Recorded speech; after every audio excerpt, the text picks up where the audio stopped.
11장 1절로 3절입니다. 요한계시록 11장 1절로 13절 말씀입니다. 오늘도 주보를 참조해서 하나님 말씀을 같이 나누며 은혜를 받겠습니다.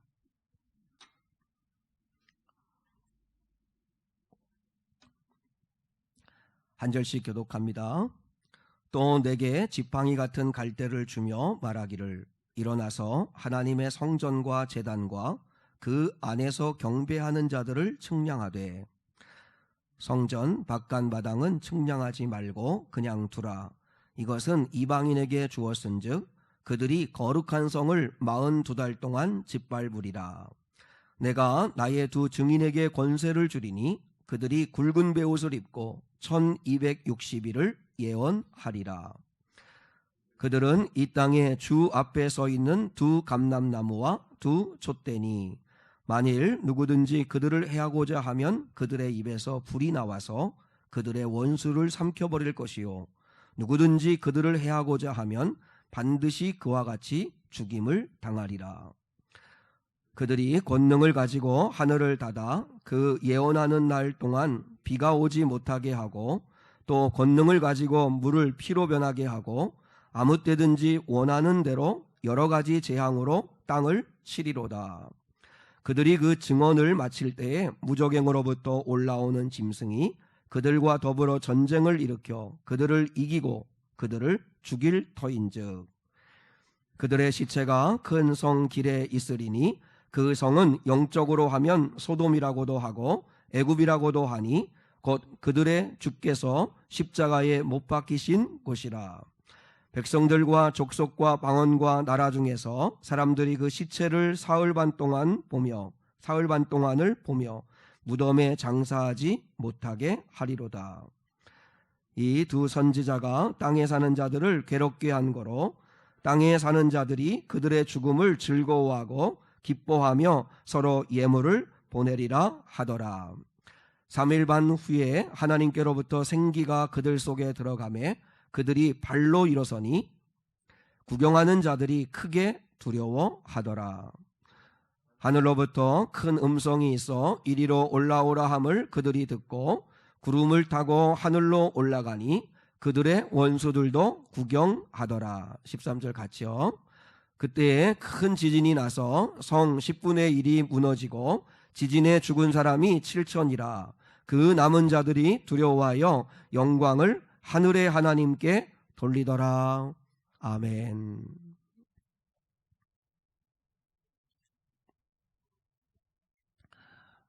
증인이란 십자가 사랑 믿고 절대로 낙심하지 않는 사람입니다 라고 하는 제목 가지고 함께 오늘 말씀을 통해 은혜 나누시기를 원합니다.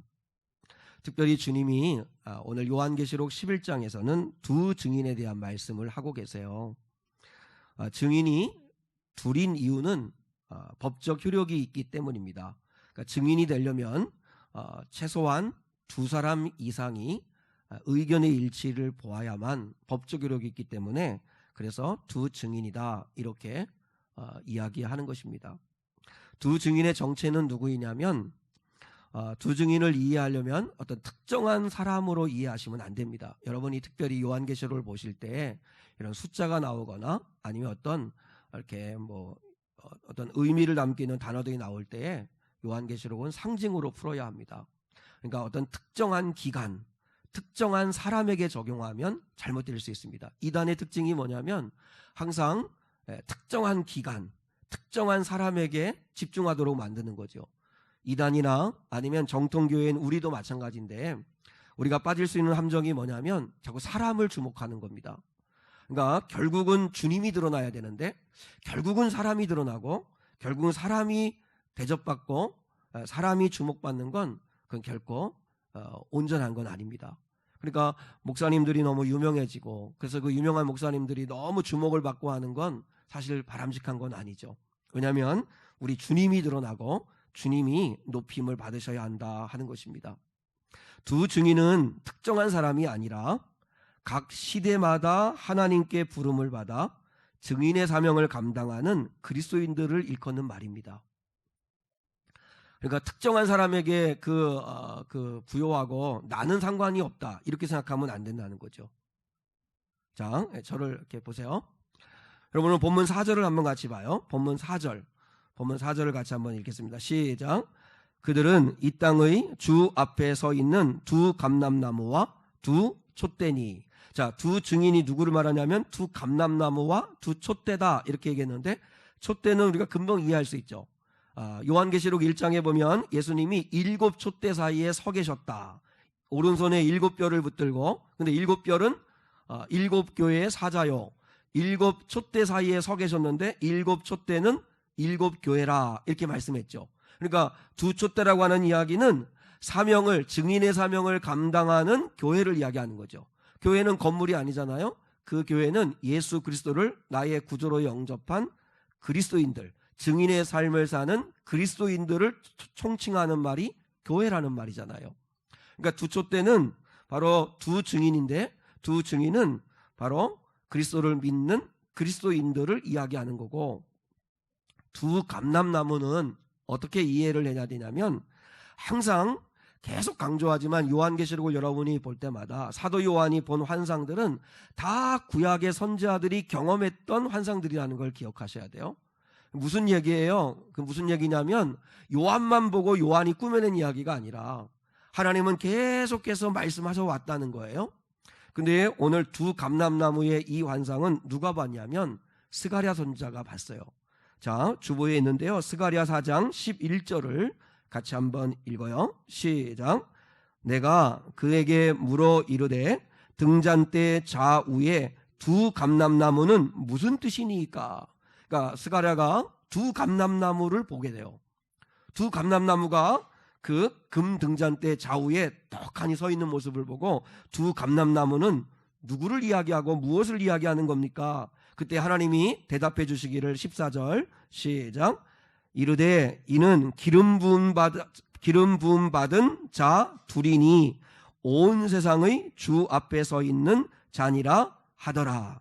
여기 보면 스가랴가 예언할 당시에 기름을 부음 받은 두 사람은 대제사장 여호수아와 총독 스룹바벨을 이야기하는 것입니다.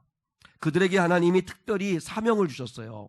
왜냐하면 이제 남왕유다 나라가 바벨론에 의해서 70년간 포로 생활하다가 포로 생활을 마치고 돌아와서 이제 성전을 재건하는 이 거룩한 사명을 대제사장 여호수아와 총독 스룹바벨에게 주셨어요. 그래서 하나님은 그들에게 바로 그들이 내 앞에 서 있는 두 감람나무와 같다, 그러면서 특별히 내가 기름 부어 세운 그 종들을 축복한다는 말씀을 하시고, 더 나아가 온 세상의 주 앞에 서 있는 자니라. 그러니까 바로 모든 그리스도인들을 의미하는 거죠. 오늘날로 말하면 스가랴 당시에는 여호수아와 스룹바벨, 하나님의 사명을 받아 증인의 사명을 감당하는 자들이겠지만, 그러나 그것을 넓은 의미로 확대하면 온 세상의 주 앞에 서 있는 자들, 그러니까 주님 앞에 서 있는 모든 자들, 그리스도인들을 이야기하는 것이죠.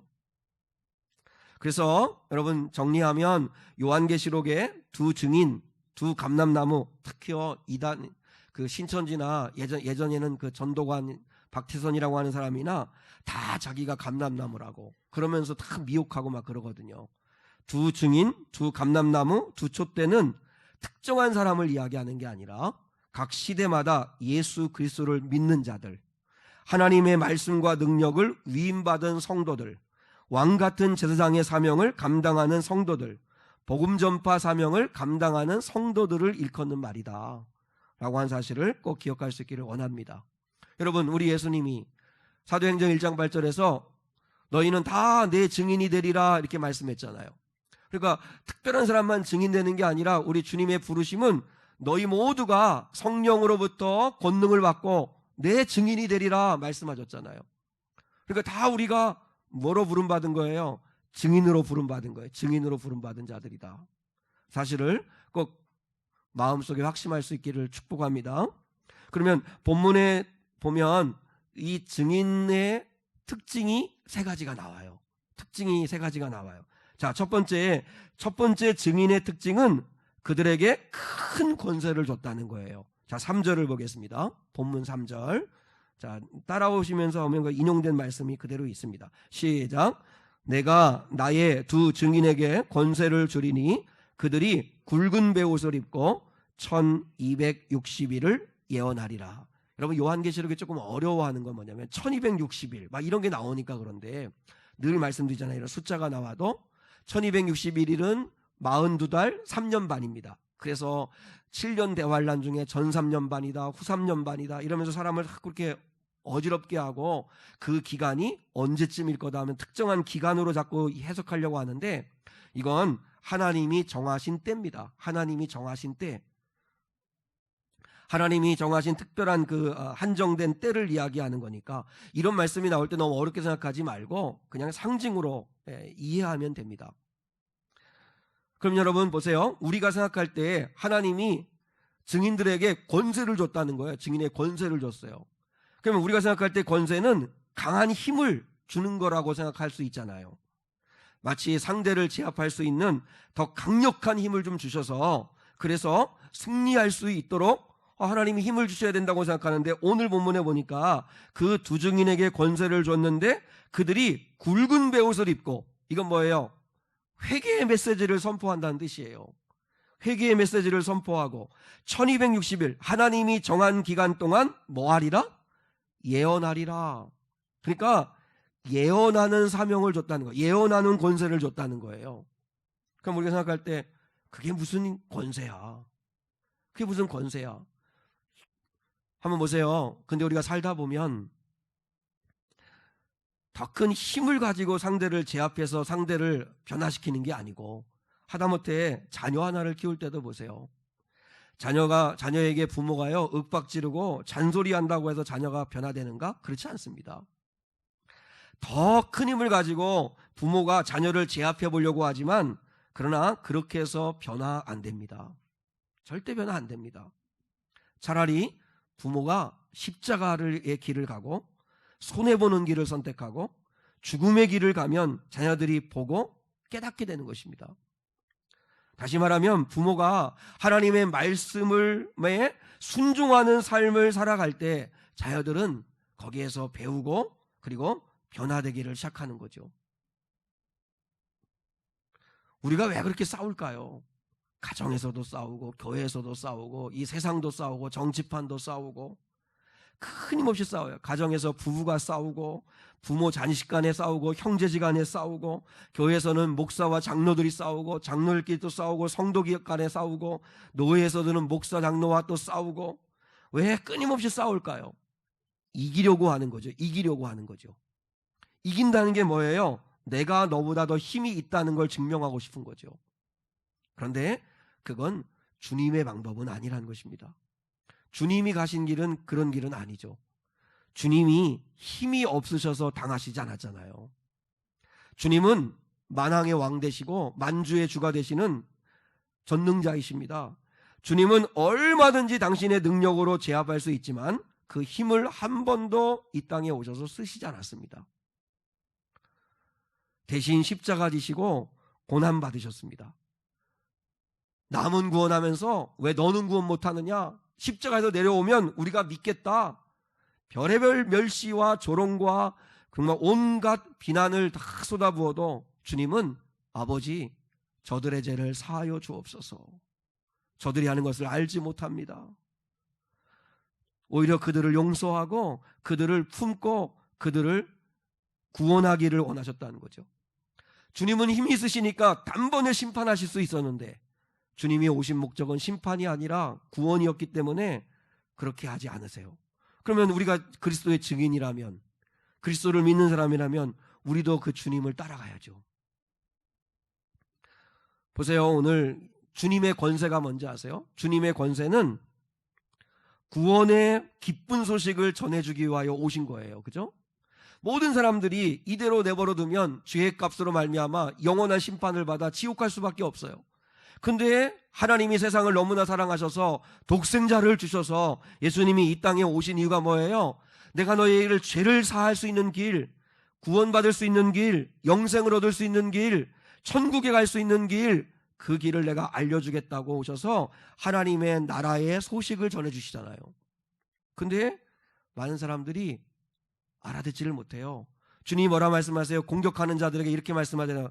땅의 일을 말해도 너희가 못 알아듣는데 내가 하늘의 일을 말하면 너희가 어찌 알아듣겠느냐 라고 말씀하세요. 주님이 가지고 오신 권세는 하나님의 나라 복음의 소식을 전하기 위함이에요. 예수님이 오셔가지고 제일 첫 번째 하신 게 회개하라, 천국이 가까이 왔다. 살 길을 우리에게 주시려고 오셨어요. 주님 말씀에서 내가 길이다, 내가 진리다, 내가 생명이다, 나를 믿고 나를 먹고 나를 따르는 자가 영원한 생명을 얻을 수 있다. 너희들 이대로 그대로 가면 지옥으로 갈 수밖에 없다. 주님의 권세는 굵은 베옷을 입고 1260일 주님에게 주어진 시간 동안 예언하는 사명, 그게 권세라는 거예요. 근데 우리는 이걸 권세라고 생각 안 하죠. 근데 보세요, 우리 그리스도인의 권세가 뭔지 아세요? 그리스도인의 권세는 세상의 것을 더 갖고 더 힘을 얻는 게 아니고 우리가 말씀을 가졌다는 거예요. 말씀을. 목사인 저의 권세가 뭘까요? 저의 권세는 나이도 아니고 무슨 뭐 학벌도 아니고 아무것도 아니에요. 저의 권세는 하나님의 말씀을 예언하는 권세예요. 그걸 증인들에게 주신 거예요. 근데 그 말씀을 믿으면 영원히 살고 그 말씀을 믿으면 진정한 행복한 삶을 살 수 있어요. 그러니까 그리스도인이 진짜 권세 있는 삶이 뭔지 알아요? 말씀에 순종하는 거예요. 누가 오른뺨을 치면 주님 말씀에 순종하듯 왼뺨을 돌려대고 세상으로 볼 때는 바보 같고 멍청이 같이 보여도 하나님의 말씀에 억지로 우리를 가게 하면 심리를 가지고 그렇게 하나님의 말씀에 순종하고 그 말씀을 따라 사는 삶, 그게 진짜 권세라는 거예요. 세상 사람들은 우습게 생각할지 모르지만 사도 바울이 그랬잖아요. 고린도전서 1장 18절에서 십자가의 도가 멸망하는 자들, 믿지 않은 자들에게는 어리석어 보이고 우스워 보이고 말도 안 되는 것처럼 보이지만 구원받는 너희에게는 하나님을 믿는 자에게는 구원을 얻게 하는 하나님의 능력이 됨이라. 십자가의 도가 우리에게는, 믿는 자에게는 구원의 능력이에요. 그런데 믿지 않은 자들에게는 너무나 어리석고 말도 안 되고 저 바보 멍청이 같은 사람들이라고 생각할 수 있어요. 우리의 권세는 말씀을 가진 권세예요. 말씀을 가진 권세. 근데 이게 권세인지는 모르고 세상적인 권세만을 원해요. 예수 믿어 더 힘을 갖고, 예수 믿어 더 성공하고, 예수 믿어 더 잘 되는 것, 그것만을 꿈꾸는데 그렇지 않아요. 보세요. 증인들이 말씀을 가지고 말씀에 순종하고 말씀을 전하니까 세상은 싫어해요. 그래서 증인의 두 번째 특징이 죽임을 당해요. 자, 7절과 8절입니다. 본문 7절과 8절. 자, 이제 주보를 보고 있습니다. 저를 볼 때는 저를 보시고 주보를 볼 때는 주보를 보고 왔다 갔다 해야 말씀 잘 되고 있는가 제가 이렇게 알게 돼요. 자, 7절 8절 시작. 그들이 그 증언을 마칠 때 무저갱으로부터 올라오는 짐승이 그들과 더불어 전쟁을 일으켜 그들을 이기고 그들을 죽일 터인즉 그들의 시체가 큰 성길에 있으리니 그 성은 영적으로 하면 소돔이라고도 하고 애굽이라고도 하니 곧 그들의 주께서 십자가에 못 박히신 곳이라. 요한계시록이 어려울 것 같지만 한 절 한 절 단어 하나하나를 묵상해보고 공부해보면 이런 뜻이 있는 거구나, 그렇게 깨닫게 되는데요. 하나님의 뜻대로 살아보려고 하면 여러분 그리스도인들에게 고난이 있어요. 악인은 형통하는데 의로운 자들은 핍박을 받고 환난을 받을 수 있어요. 믿음으로 좀 살아보려고 하는데 어려움이 턱 와요. 왜 그렇죠? 악한 마귀가 가만히 있지 않기 때문이죠. 좀 기도해 보려고 하고 영적으로 좀 살아보려고 하면 그때부터 마귀가 달려들어요. 그래서 별의별 방해를 다 해요. 한번 새벽기도 한번 해봐야지, 한번 작정기도 한번 해봐야지, 오늘도 말씀 한 장씩 읽어봐야지. 그게 그냥 순탄하게 그 하고 싶은 마음이 계속 내 마음에 살아있어가지고 잘 되는 거 안 돼요. 왜냐하면 마귀의 공격이 있거든요. 기억하셔야 돼요. 우리 증인인 우리 그리스도인인 저와 여러분이 살아가는 삶의 자리가 어딘가를 기억해야 돼요. 오늘 8절에 뭐라고 그랬어요? 영적으로 말하면 거기는 소돔이고 애굽이고 주께서 십자가에 못 박히신 곳이라. 그게 우리가 살아가는 자리예요.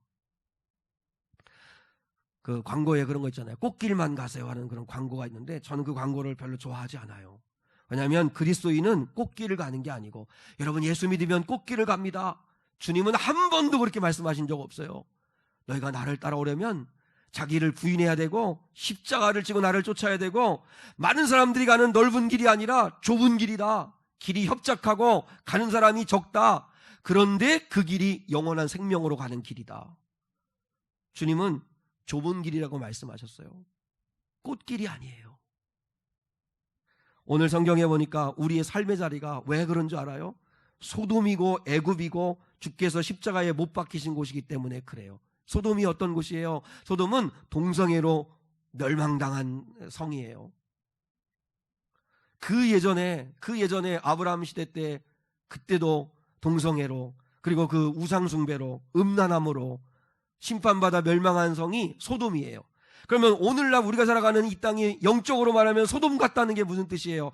하나님의 진리의 말씀을 영리로 사용하여, 순리대로 사용해야 할 말씀을 영리로 사용하고 하나님의 말씀을 불순종하는 거죠. 오늘날 우리 한국교회에 직면한 가장 심각한 문제가 뭐예요? 하나님의 진리의 말씀의 가치가 다 부서지는 거 아니에요? 동성애가 합법화되어지고 하는 막 이런 움직임들이 벌어지고 하는 이런 시대, 우리가 살아가는 세상이 얼마나 음란하고 얼마나 폭력이 난무하고 소돔이에요. 소돔. 또 우리가 사는 세상은 애굽이에요. 애굽은 어떤 땅이에요? 바로라고 하는 절대 권력자가 통치하는 세상이에요. 오늘날 만몬이라고 하는 돈이 통치하는 세상을 살아가고 있어요. 막강한 권력을 가지고 막강한 정보력을 가지고 통치하는 그런 세상 속에 살아가고 있어요. 진짜 이렇게 가끔 이렇게 검색 하나만, 물건 하나만 해도요, 제가 그 화면에 아니면 이렇게 그 비슷한 그 인터넷 들어가기만 하면 그 물건이 계속 옆에 떠요. 그죠? 어떻게 그거 알고. 그러니까 그 뭐 알고리즘이라고 그러게 하던데, 내가 그 뭐 쿠팡이라는 곳에서 뭐 하나 검색하면 그 비슷한 물건들이 계속 올라와요. 정보력이 지금 세상을 통치하고 있는 이런 시대, 애굽에 살아가는 시대인데, 그 애굽에서 증인은 모세처럼 살아야 된다는 거죠. 모세.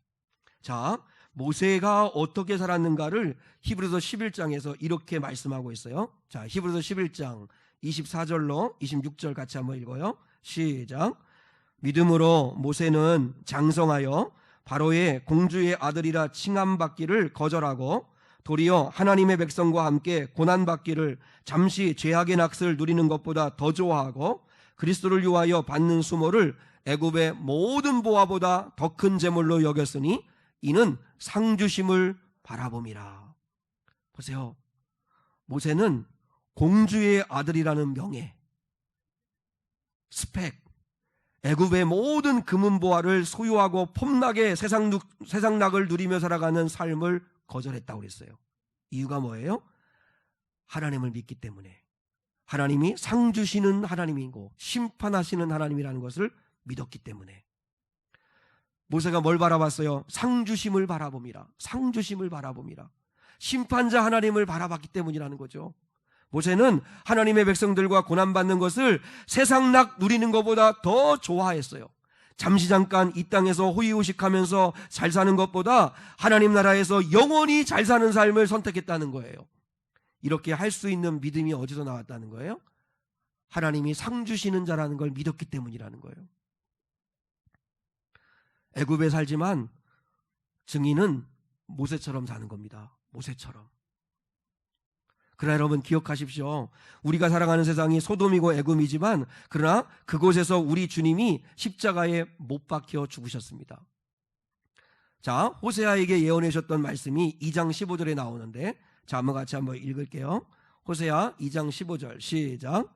거기서 비로소 그의 포도원을 그에게 주고 아골골짜기로 소망의 문을 삼아 주리니. 혹시 성경을 좀 아시는 분은 아골골짜기가 어딘지를 아시죠? 아골골짜기는 괴로움의 골짜기, 죽음의 골짜기, 저주의 골짜기, 심판의 골짜기라는 뜻을 가지고 있는데, 여리고를 점령할 때 하나님이 여리고성에 있는 모든 노획물은 하나님 거니까 손대지 말아 했는데, 아간이라고 하는 자가 금덩어리, 은덩어리, 그 다음에 외투 한 벌, 그걸 몰래 훔쳐놨어요. 뭐 그걸 이렇게 금은 이걸 시가로 따지면 1억 정도 된다고 하는데 그걸 몰래 훔쳤어요. 그것 때문에 아간과 그의 모든 식솔들이 아골골짜기에서 돌에 맞아 죽고 그를 돌무덤을 만들어 놨던 것이 아골골짜기예요. 그러니까 아골골짜기는 죽음의 골짜기, 죄값을 치른 골짜기, 저주의 골짜기, 괴로움의 골짜기인데 오늘 하나님이 호세아에게 뭐라 말씀하냐면 내가 아골골짜기에 소망의 문을 만들어 주겠다는 거예요. 그게 뭔지 알아요? 그게 십자가예요. 십자가. 십자가가 여러분 오늘 주님이 우리가 살아가는 땅이 소돔이고 애굽이지만 거기는 동시에 뭐라고요? 주께서 십자가에 못 박히신 곳이라. 거기가 어디예요? 골고다 언덕이잖아요. 골고다가 무슨 뜻이에요? 해골이란 뜻이잖아요. 그러니까 거기도 죽은 사람들을 갖다 던져놓는 그저 나그네들의 매장지인 공동묘지예요. 그 죽음이 가득한 그곳에 십자가의 보혈이 흐름으로 인하여 새 생명을 얻게 하는 구원을 이루신 게 십자가잖아요. 그러니까 주님은 아골골짜기에 구원의 문을 세우셨다는 거예요. 소망의 문을 만들어 주셨다는 거예요.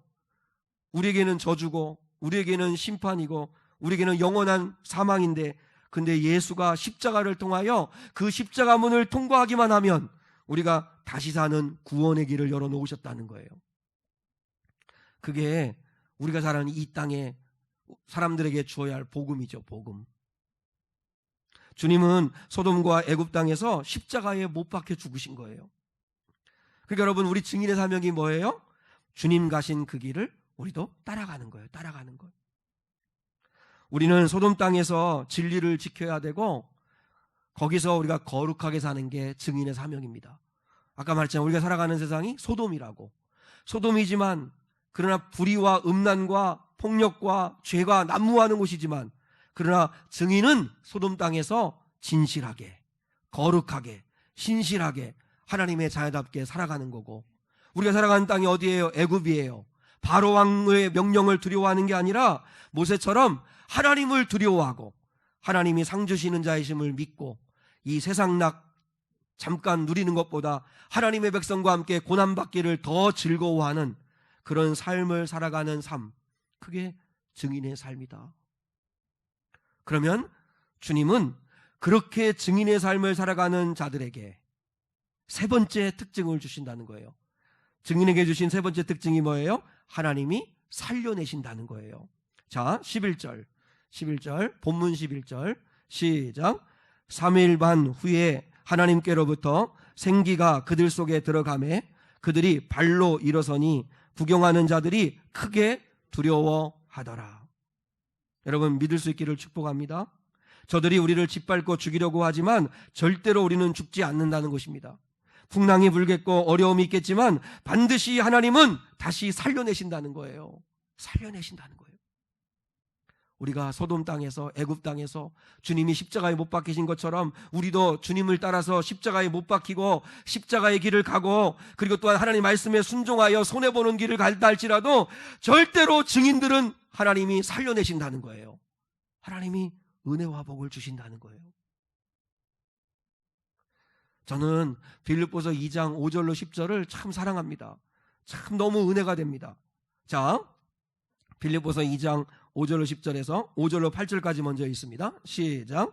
너희 안에 이 마음을 품으라. 곧 그리스도 예수의 마음이니 그는 근본 하나님의 본체시나 하나님과 동등됨을 취할 것으로 여기지 아니하시고 오히려 자기를 비워 종의 형체를 가지사 사람들과 같이 되셨고 사람의 모양으로 나타나사 자기를 낮추시고 죽기까지 복종하셨으니 곧 십자가에 죽으심이라. 여러분 역할 분담이 중요한데 오늘 8절까지는 사람으로 오신 예수님의 역할이에요. 예수님이 하신 역할이 뭐예요?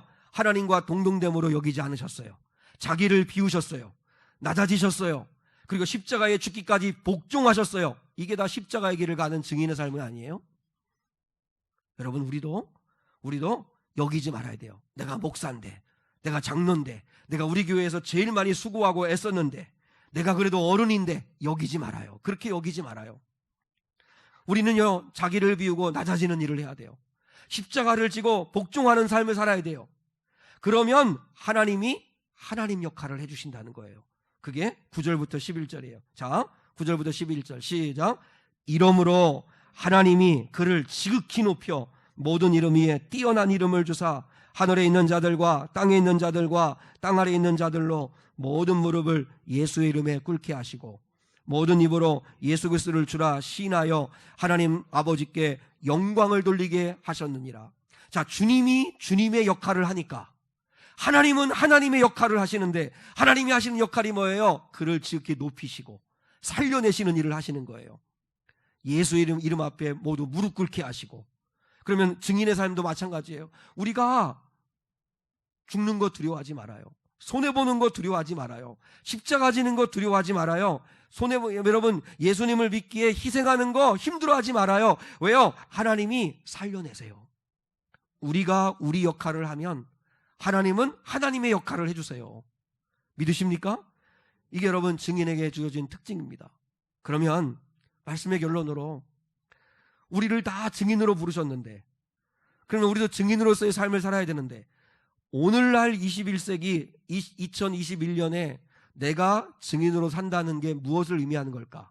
간단하게 두 가지. 첫 번째는 오직 성령님과 동행하는 데 힘써야 된다는 것입니다. 증인은 성령과 동행하는 데 힘써야 된다. 자, 아까 두 증인은 두 감람나무, 두 촛대라고 그랬어요. 근데 두 감람나무가 아까는 스가랴 시대 때는 대제사장 여호수아와 스룹바벨이라고 그랬어요. 그러면 대제사장 여호수아와 스룹바벨에게 하나님이 주신 사명이 뭔지 알아요? 그 증인된 두 사람에게 주신 사명이 뭐냐면 70년 만에 바벨론 포로에서 이스라엘 백성들이 돌아왔어요. 70년 동안 예루살렘의 성전은 무너져 있었고 그리고 70년간 버려진 땅이에요. 근데 그 땅에 이제 여호수아와 스룹바벨이 백성들을 데리고 1차 포로 귀환해서 돌아왔어요. 그들이 주신 사명이 뭐냐면 예배 회복하고 신앙 회복하고 성전 건축하는 일이에요. 근데 이거는 오늘날도 어려워요. 제가 목회를 해보니까 우리 사랑하는 성도들 신앙 세우고 신앙 뜨겁게 하고 믿음 하나 심어주려고 하는 거 진짜 어려워요. 진짜 어려워요. 교회 건축하는 거 우리도 교회 건축을 위해 기도하고 있지만 정말 주님이 역사해 주시기를 누가 봐도 모든 그리스도인들이 우리 교인들이 다 공감할 만큼 하나님이 일하시는구나 우리가 느낄 때 우리가 움직이고 그 사인을 받아들일 건데 건축 하나 하는 거 정말 어려워요. 근데 70년간 버려진 이 땅에서 여호수아와 스룹바벨이 신앙 세우고 성전 건축하는 게 얼마나 어렵겠어요. 그러니까 날마다 절망할 일이고 날마다 낙심할 일이에요. 그때 하나님이 여호수아와 스룹바벨에게 주신 말씀이에요. 자, 스가랴 4장 6절. 스가랴 4장 6절 같이요. 시작. 그가 내게 대답하여 이르되 여호와께서 스룹바벨에게 하신 말씀이 이러하니라. 만군의 여호와께서 말씀하시되 이는 힘으로 되지 아니하며 능력으로 되지 아니하고 오직 나의 영으로 되느니라. 하나님 말씀하신 거. 여러분 이 말씀을 꼭 붙들 수 있기를 축복해요. 하나님이 이렇게 말씀한 거예요. 네가 하는 거냐? 너는 왜 네 힘으로 하려고 하냐? 네 재주, 네 실력, 네 지혜로 왜 하려고 하느냐? 내가 한다. 너는 나만 의지해. 나의 영, 나의 성령으로만 되는 거야. 내가 은혜 줘야 되는 거야. 저는 우리 상한 성도들이 이 삶에 이걸 적용할 수 있는 지혜가 우리 성령님께서 여러분에게 주실 수 있기를 축복해요. 자녀를 키우든 무슨 일을 하든지 할 때 네 힘으로 되지 아니하고 네 능력, 네 재주, 네 실력, 네 지혜로 되는 게 아니고 오직 나의 영으로 되느니라. 스룹바벨에게 여호수아에게 하나님이 하신 말씀이냐면 성령 의지해. 성령님이 하셔. 성령께 지혜 구하고 성령께 도우심 구하고 성령님께 은혜 구하고 그분의 권능을 구해. 사람의 마음 움직이게 하는 거 그 성령님이 해주셔야 돼. 여러분 내가 성질내고 내가 화내고 해서 안 돼요. 하나님이 해주셔야 돼요. 그러니까 우리는 성령으로 되느니라. 성령으로 되느니라. 이 말씀을 꼭 붙들 수 있는 저 여러분들 수 있기를 축복해요. 그게 증인의 삶이에요. 또 하나 증인의 삶은 오늘 설교 제목이에요. 이게 결론인데 증인이란 증인으로 산다는 건 십자가 사랑 믿고 절대로 낙심하지 않는 사람이에요. 제가 목회를 해보니까 우리 성도들도 그렇고 우리가 살다 보면 낙심될 일이 진짜 많아요. 그죠? 낙심될 일 많고 상처받은 일 많고 어려운 일 많고.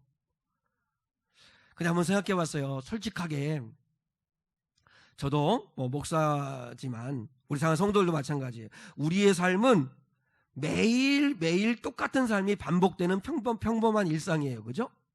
왜냐하면 우리는 대단한 사람도 아니잖아요. 매일 언론에 주목된 사람도 아니고, 내가 결제하는 사인이 운명을 좌우하고 수천 명 수백 명 사람들의 어떤 이익이 왔다 갔다 하고 하는 그런 대단한 일을 한 사람도 아니고, 우리는 주목받는 사람도 아니에요. 그죠? 나는 그 목사님의 말에 동의할 수 없어요. 나는 대단한데요. 이렇게 말하는 사람은 병원에 가보셔야 돼요. 우리 가운데는 여러분 다 평범해요. 그냥 매일매일 똑같아요. 그런데 그럼에도 불구하고 증인으로 산다는 건 뭐냐면, 여러분 똑같은 매일매일의 삶이 반복되어지는 일상생활 속이지만, 그러나 그 삶 속에서 십자가의 사랑을 믿고 감사하면서, 힘들면 기도하면서, 그리고 주님 바라보면서, 죄의 유혹을 이기면서, 그러면서 낙심하지 않고 살아가는 게 그게 증인이에요. 그게 증인이에요. 순회선교단의 김용의 선교사님이라는 분이 계신데, 그분이 한 번은 선교사들을 위로하고 재충전하는 집회 강사로 초청을 받아서 갔는데, 좀 일찍 출발을 해서 일찍 도착을 해서 이렇게 산책 겸 가는데, 수련회에 참석한 선교사님들이 3, 4, 5 모여가지고 대화를 나누는데 그걸 우연히 듣게 된 거예요. 근데 한 선교사님이 그렇게 말하는 거예요. 나는 이제 너무 지쳤어요. 그러니까 옆에 있던 선교사님이, 나는 더 이상 하나님의 사랑이 느껴지지가 않아요. 또 그러니까 또 어떤 선교사님은 이렇게 말하는 거예요. 이제 은혜 받는 것도 무서워요. 그러니까 그렇게 고백하는 거예요. 근데 여러분, 저는 이분들의 고백이 정말 100번 이해가 돼요. 아마 성도들도 그럴 거예요. 살다 보면 하나님 사랑 느껴지지 않을 때, 하나님은 나는 사랑하지 않는 것 같을 때, 너무 지치고 힘들 때, 또 은혜 받고 또 힘을 낸다는 게 너무 두려울 때, 그럴 때가 있잖아요. 근데 그 말을 김영규 선교사님이 들었는데 마음에 낙심이 확 되는 거예요. 왜냐하면 은혜를 사모하는 사람들한테 말씀을 전해도 쉽지가 않은데, 저렇게 낙심하고 절망한 선교사님들에게 무슨 말씀을 전할까? 그건 너무 시험이 돼가지고, 그래가지고 방에 들어와가지고 잠도 오지 않고 답답해가지고 하나님 앞에 기도하면서 골똘히 생각하는데, 순간 항상 하나님은 그때 지혜를 주시죠. 깨달아지는 게 하나 있더래요. 선교사님들의 이야기를 가만히 들어보니까 다 누구 편에서의 문제인가 보니까 사람 편에서의 문제들하는 거죠. 사람이 지치는 거고, 사람이 사랑이 느껴지지 않는 거고, 사람이 이렇게 포기하고 싶고 절망하고 싶은 거고, 다 사람의 문제라는 거예요. 만약에 하나님이 그렇다면 심각한 문제일 텐데, 하나님은 그렇지 않다라는 거예요. 만약에 여러분, 하나님이 내가 너를 한번 변화시켜 보려고 했는데 이제는 난 지쳤다. 아마 목사인 저를 하나님이 보실 때, 내가 너를 기대하고 좀 뭔가 들어 쓰려고 하는데 이제는 정말 내가 너 지쳤다. 더 이상 이제 안 될 것 같다. 내가 정말 너를 사랑해 보려고 노력했는데 이제 더 이상은 못하겠다. 도무지 변화되지 않는 너를 바라보며 이제는 질린다. 만약에 하나님이 그렇게 말씀하신다면 여러분, 우리는 어떻게 살겠어요? 그런데 이 김용규 선교사님이 깨달아진 거예요. 하나님은 절대 그러시지 않으신다는 거죠. 여러분, 하나님은 솔직히 사람보다 하나님의 입장에서 더 실망할 일이 많을 거잖아요. 그죠? 우리처럼 잘 삐지고 뺀질거리고 고집부리고 어기대고. 여러분, 목회하는 제가 성도들 바라볼 때도, 와, 진짜 참 뺀질거리네, 참 삐지네, 진짜 고집스럽네, 진짜 어기대네, 이런 걸 종종 본대. 나도 마찬가지고, 넌 잘났냐 이렇게 또 생각하시는 것 같은데, 똑같죠. 우리 똑같죠. 그런데 주님이 보실 때는 얼마나 우리를 바라보면 실망되겠어요. 근데도 앞으로 주님이 우리를 포기하거나 사랑을 그만두실 확률은 0.0000001%도 안 된다는 거죠. 그렇지 않아요? 그게 뭐예요? 십자가 사랑이 확인해주고 있는 거잖아요. 하나님이요, 우리 실체를 몰라서 기대하시는 걸까요? 우리가 뺀질거리고 우리가 어기대고 우리가 거짓말하고 우리가 똥꼬집 부리고 하는 거 몰라서 하나님이 참아주신 걸까요? 다 알아요. 근데도 하나님은 사랑이시니까. 그래서 하나님은 포기하지 않으시고 지치거나 기대를 거두지 않으신다는 거죠. 나는 그 하나님의 사랑이 느껴지면 우리가 돌아가야 된다고 생각해요. 여러분, 증인은 십자가 사랑 하나면 충분한 거예요. 십자가가 뭐예요? 하나님의 사랑은 영원하다는 증명이에요. 십자가의 사랑은 정말 사랑할 수 없을 것 같은 너를 내가 사랑한다는 증거예요. 십자가의 사랑은 우리가 죽는 그날까지 나를 구원하고 싶어 하시는 주님이시라는 분명한 약속이 십자가 사랑이에요. 그러면 우리가 그저 평범한 사람들이고 뭐 대단한 삶을 사는 것도 아니고 매일매일 반복되어지는 아무도 알아주지 않는 그저 그런 일상의 삶을 사는 것 같은 저희들이지만 우리가 증인될 수 있는 이유는 그 자리에서 십자가 사랑을 붙들고 사는 거예요.